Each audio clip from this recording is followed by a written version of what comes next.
ఇస్తామని ఆ రోజు ప్రభుత్వం రాతపూర్వకంగా వాళ్ళకి హామీ ఇచ్చింది అధ్యక్ష. అందులో ఏ విధమైన సందేహం లేదు అధ్యక్ష.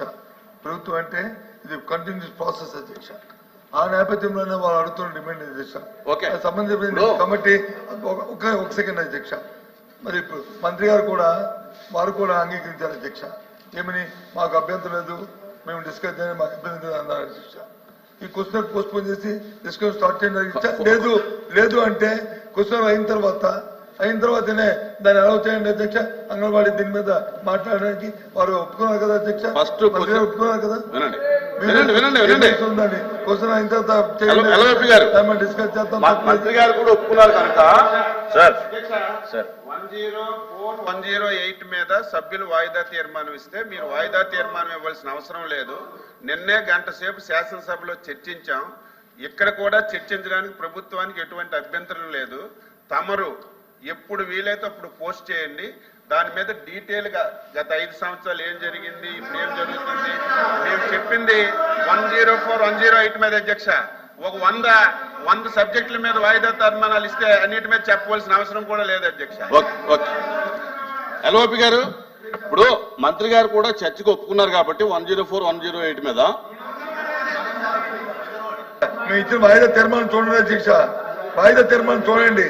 అంగన్వాడీ ఆశా వర్కర్లు వారికి సంబంధించిన జీతభత్యాల మీద, దాంతో పాటు ఏదైతే 108, 104 అన్నామో ఆ మూడింటి మీద ఇచ్చాము అధ్యక్ష. నాట్ ఓన్లీ 104 అధ్యక్ష. దీని మీద టీ బ్రేక్ అయిన తర్వాత నిర్ణయం తీసుకున్నారు. టీ బ్రేక్ తీసుకుందాం నిర్ణయం. ఓకే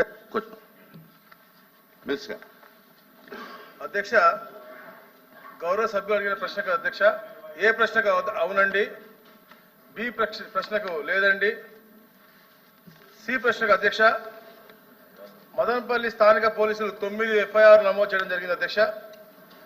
సదరు కేసును తదుపరి విచారణ కోసం అడిషనల్ డీజీపీ సిఐడి అలాగే వారికి బదిలీ చేయడం జరిగింది అధ్యక్ష. అలాగే అధ్యక్ష, ఈ యొక్క విచారణ పురోగతిలో ఉన్నది అధ్యక్ష. కేసుల యొక్క వివరాన్ని కూడా ఎనెక్సర్లో ఇవ్వడం జరిగింది అధ్యక్ష. అలాగే అధ్యక్ష, 3 అధికారులు అధ్యక్ష, 2 ఆర్డీఓల్ని, 1 సీనియర్ అసిస్టెంట్ని కూడా ఈ కేసులో సస్పెండ్ చేయడం జరిగింది అధ్యక్ష. అధ్యక్ష, రెవెన్యూ కార్యాలయాలకు మరియు ఉన్నటువంటి అన్ని కార్యాలయాలకు అధ్యక్ష బ్యాకప్ డేటా ఫైళ్లను రక్షణ కల్పించాల్సిందిగా, అలాగే మరియు రాత్రింబగళ్లు కూడా భద్రత కల్పించాలని చెప్పేసి సిసిఎల్ఏ మెమో నంబర్ CORD 1/256/1-1/2024 తేదీ 23/7/2024 ద్వారా రాష్ట్రంలోని జిల్లా కలెక్టర్లందరికీ కూడా సర్క్యులర్ ఆదేశాలు జారీ చేయడం జరిగింది అధ్యక్ష. థ్యాంక్ యూ అధ్యక్ష. రామారావు అధ్యక్ష నమస్కారం.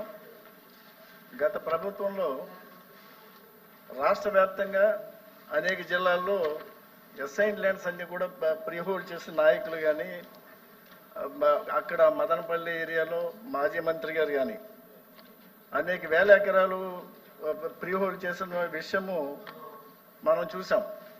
దానిలో అనేక అవకతవకలు ఉంటాయనే ఆలోచనతో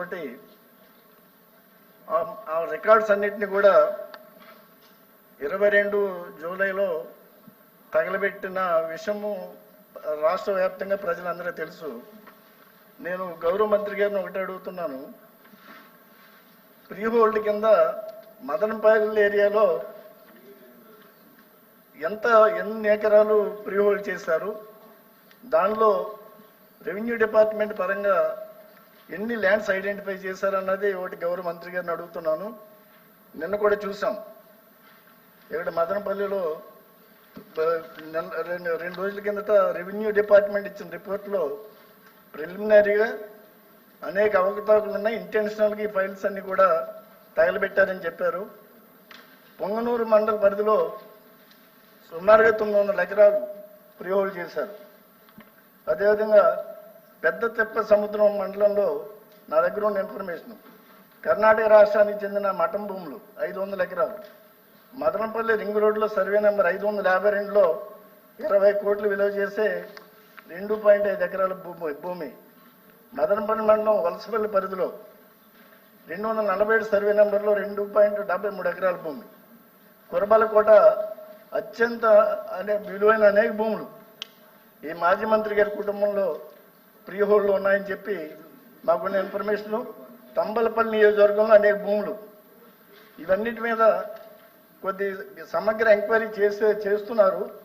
దీనిలో ఇంతవరకు వచ్చిన ఎంక్వైరీ రిపోర్ట్లో ఫ్రీహోల్డ్ చేసిన భూముల్లో ఎన్ని భూములు ఐడెంటిఫై చేశారు, అదేవిధంగా చాలామంది ఆఫీసర్స్ దీనిలో యాక్షన్ తీసుకోవడం కూడా జరిగింది. కాకపోతే ఇక్కడ నేను అడుగుతుంది ఏంటంటే గౌరవ మంత్రి గారిని మీ ద్వారా